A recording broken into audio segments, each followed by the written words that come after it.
स्वागत है आप सभी का एक और सस्पेंस से भरी मूवी में। आज हम जिस मूवी की बात करेंगे उस मूवी का नाम है वॉइस फ्रॉम द स्टोन। यह मूवी एक ऐसी टैलेंटेड लड़की की है जिसके पास खास किस्म का टैलेंट होता है। वह उन बच्चों का ख्याल रखती थी जो या तो डिप्रेशन में होते थे या किसी सदमे से जूझ रहे होते थे। टैलेंटेड लड़की वेरीना उन बच्चों के नॉर्मल होने तक उनकी मदद करती थी। वह इस काम में काफी ज्यादा एक्सपीरियंस थी। वह इस काम को इतने बेहतरीन तरीके से करती थी क्योंकि उसने अपनी लाइफ में अकेले रहना सीख लिया था। जिन बच्चों को वह ठीक करती थी वह उन बच्चों के घर पर रुक जाया करती थी जहाँ पर महीना या साल भर का समय भी लग जाता था। एक दिन उसके सामने एक न्यू केस आता है। इटली में एक काफी ज्यादा रिच फैमिली रहती थी। उस आलिशान घर में कुछ ही लोग रहते थे जिनमें घर का मालिक क्लॉस, उसका बेटा जैको और उनका एक नौकर एलिसियो रहते थे। जैको की मॉम का नाम एल्वीनिया था। जब वह जीवित थी तब उनका परिवार अपनी जिंदगी खुशी खुशी गुजार रहे थे। वह अपने बेटे जैको से काफी ज्यादा प्यार करती थी, लेकिन अचानक से बीमार पड़ने की वजह से उसकी डेथ हो जाती।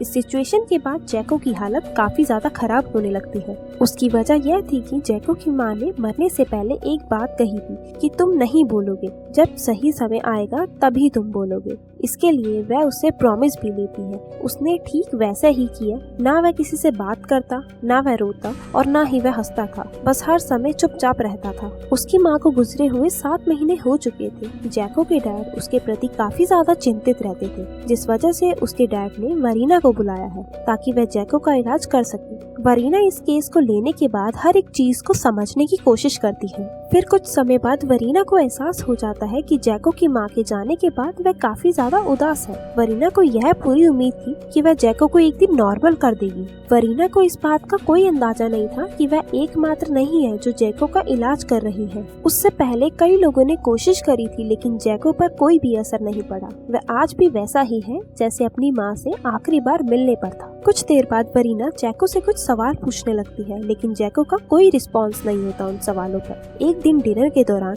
वरीना एक बात नोटिस करती है। जैको के डैड का व्यवहार जैको के प्रति काफी ज्यादा कठोर होता है। अगले ही दिन वरीना पूरे घर को चेक करने निकल जाती है। चेक करने के दौरान वह एक ऐसे कमरे में एंटर कर जाती है जहाँ पर एक काफी ओल्ड लेडी बैठी होती है। उस ओल्ड लेडी का नाम लीलिया होता है। फिर वरीना इस फैमिली के बारे में उस लेडी से पूछती है। उससे पता चलता है कि ये सारी दोनों एल्वीनिया की होती है। उन लोगों का सारा पैसा कदानों से आता था। अपने बीमार होने की वजह से एल्वीनिया ने सारे कदानों को बंद करवा दिया था। जब बाद में वरीना उन कदानों को देखने भी जाती है तब उसे एलिसियो बताता है कि वहाँ पर जो पत्थर है उनको बहुत से लोगों ने निकालने की कोशिश करी है और अपनी जान से हाथ धो बैठे हैं। इसके बाद वरीना उनकी फैमिली के टॉम में जाती है। इस मकबरे में उनके फैमिली के 40 लोग दफन थे और उसी मकबरे में एल्वीनिया को भी दफनाया गया था। फिर एलिसियो वरीना से कहता है, ध्यान से सुनो, इन दीवारों से आवाजें आती है। लेकिन वरीना इन बातों को इग्नोर कर देती है। फिर एक दिन वरीना को अपने कमरे में से एक मरे हुए खरगोश की बॉडी मिलती है, जिसे वह अचानक देखकर डर जाती है। वह सोचती है कि ये काम जरूर जैको का होगा क्योंकि वह उसे डराना चाहता था। वह तुरंत जैको के कमरे की तरफ जाती है। वहाँ पहुंचकर वह देखती है कि जैको अजीब तरीके से दीवार पर कान लगाकर बैठा हुआ है। यह देखकर उसे ऐसा लग रहा था जैसे दीवारों में से आवाज आ रही हो। फिर वरीना जैको को वहाँ से उठाती है, पर जैको को बुरा लग जाता है और वह वहाँ से चला जाता है। फिर वरीना जैको के डैड से पूछती है